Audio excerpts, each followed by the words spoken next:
So guess who I found here in Bulgaria at Varna? Lucasz, after 3 years since our last meeting in Brasov, I think, at the Ecom team. In the meantime, he traveled the world and he became one of the most appreciated authorities in the SEO game.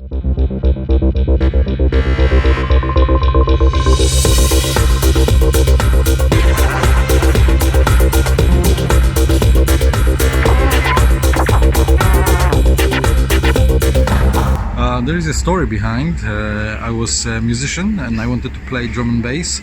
I was living those days in Poland where I was born, and because I was in the small town, I couldn't get bookings to big clubs in the bigger town. So I built a website that was way before Google Analytics. There was some kind of exotic tools to track traffic. But yeah, I just started reading about this. That was early 2000, and this is how it started.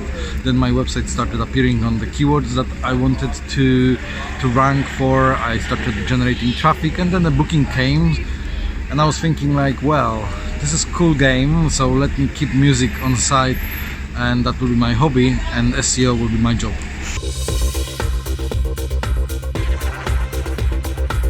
I wouldn't say that there is anything that frustrates me. There is only like challenges. I look on the challenges. You obviously need to be constantly top on about algorithm changes. Google is changing this even more frequent than we remembered this couple of years ago. Competition is higher and higher because more and more of the people is coming into this industry of SEO. So I would say like I need to be even more focused. I need to be more spot on rather than frustrated, because if I would be frustrated, I would probably stop doing this and start doing something else.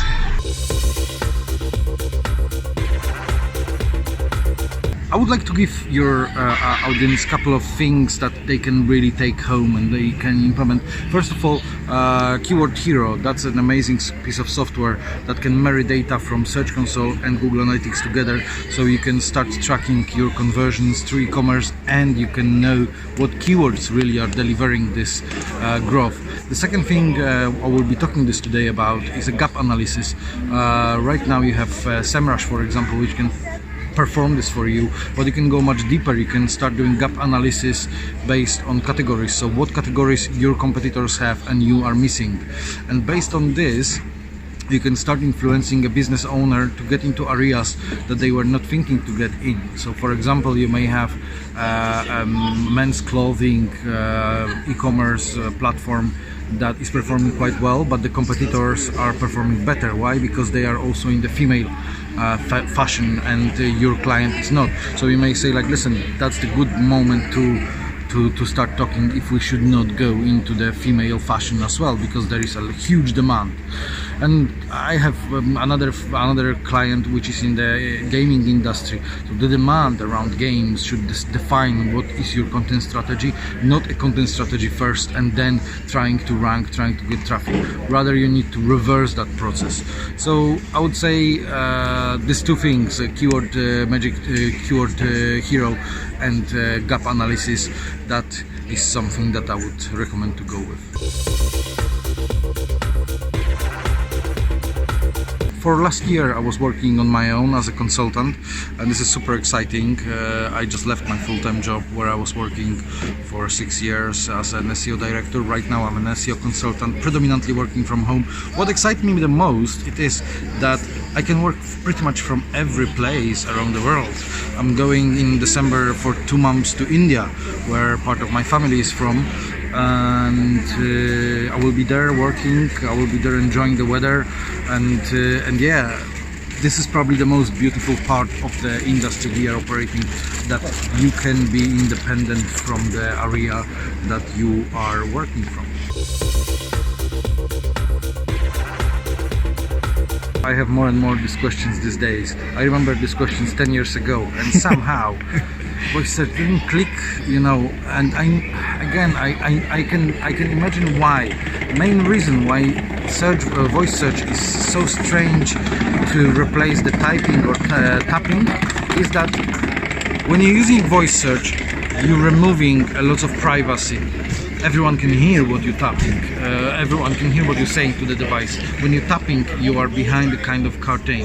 So I am quite skeptical, if I can say like that, about voice search, and I know that young generation is more likely to use voice search, but again, I don't feel that there is any threat for my role. It's just on this stage, it's just a kind of gimmicky thing that maybe we'll pick up in the next 10 years. All the experiments about links, lots of people is saying that links are not that important these days, but I'm actually doing lots of experiments around this area, trying to reuse the expired domains, trying to repoint links from pointing to my social media profile and repoint them to my website. Everything what I'm doing around links is telling me that links are still a very, very important factor.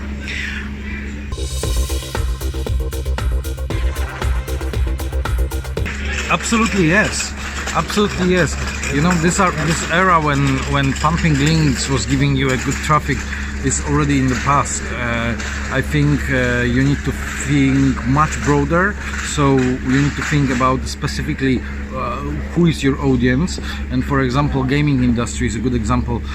When you are offering games to play on Android, so you probably will not be ranking on generic terms, which are the game titles, and this is nothing wrong that you are not ranking there. You, me, we know this, that why it's like that. The challenge is to explain this to the business owners that listen, this is not a PPC that you can spend £10 a click and you will be ranking there. This is SEO and it's much more complicated than PPC and needs to make you thinking much more strategic.